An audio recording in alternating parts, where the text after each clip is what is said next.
एक उंगली पर उठा पूरा पर्वत। श्री कृष्ण की गोवर्धन लीला। परिचय।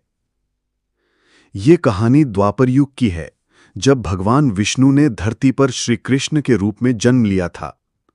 ये लीला उस समय की है जब कृष्ण बाल रूप में वृंदावन में रहते थे और अपने गांववासियों के रक्षक बने। कथा प्रारंभ। वृंदावन का सुंदर गांव, जहां गायें चरती थीं, नदियां बहती थीं और हर कोई आनंद से जीवन बिताता था।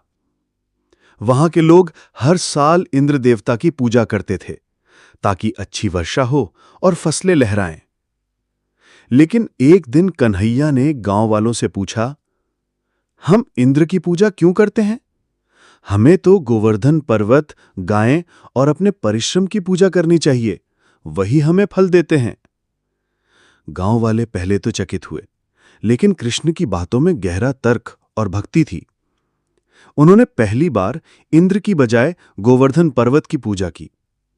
गायों को सजाया गया, पकवान चढ़ाए गए और कीर्तन हुआ।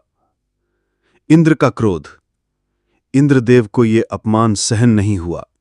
उन्होंने गुस्से में बादलों को आदेश दिया, वृंदावन पर घोर बारिश बरसाओ, बाढ़ ला दो। वृंदावन में भयंकर बारिश शुरू हो गई। हवा तूफान बन गई, बिजली कड़कने लगी और चारों तरफ पानी ही पानी फैल गया।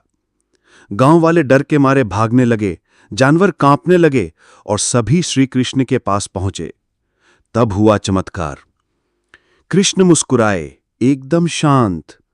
उन्होंने गांव वालों से कहा, डरो मत, मैं हूं ना।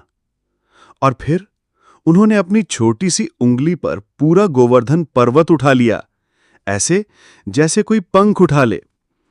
गांव वाले, गायें, जानवर सब उस पर्वत के नीचे शरण में आ गए।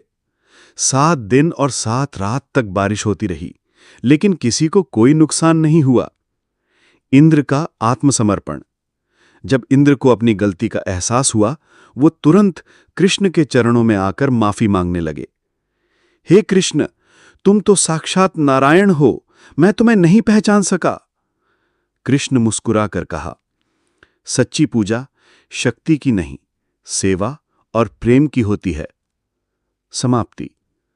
उस दिन के बाद वृंदावन में फिर कभी इंद्र पूजा नहीं हुई। लोगों ने सीखा कि प्रकृति, मेहनत और सच्चे धर्म का सम्मान करना चाहिए। गोवर्धन पूजा की परंपरा तभी से शुरू हुई, जो आज भी दीपावली के बाद मनाई जाती है। मुख्य संदेश। ईश्वर वही है जो दूसरों की रक्षा करे और सच्चे धर्म की राह दिखाए। घमंड करने वाला हारता है और प्रेम करने वाला जीतता है।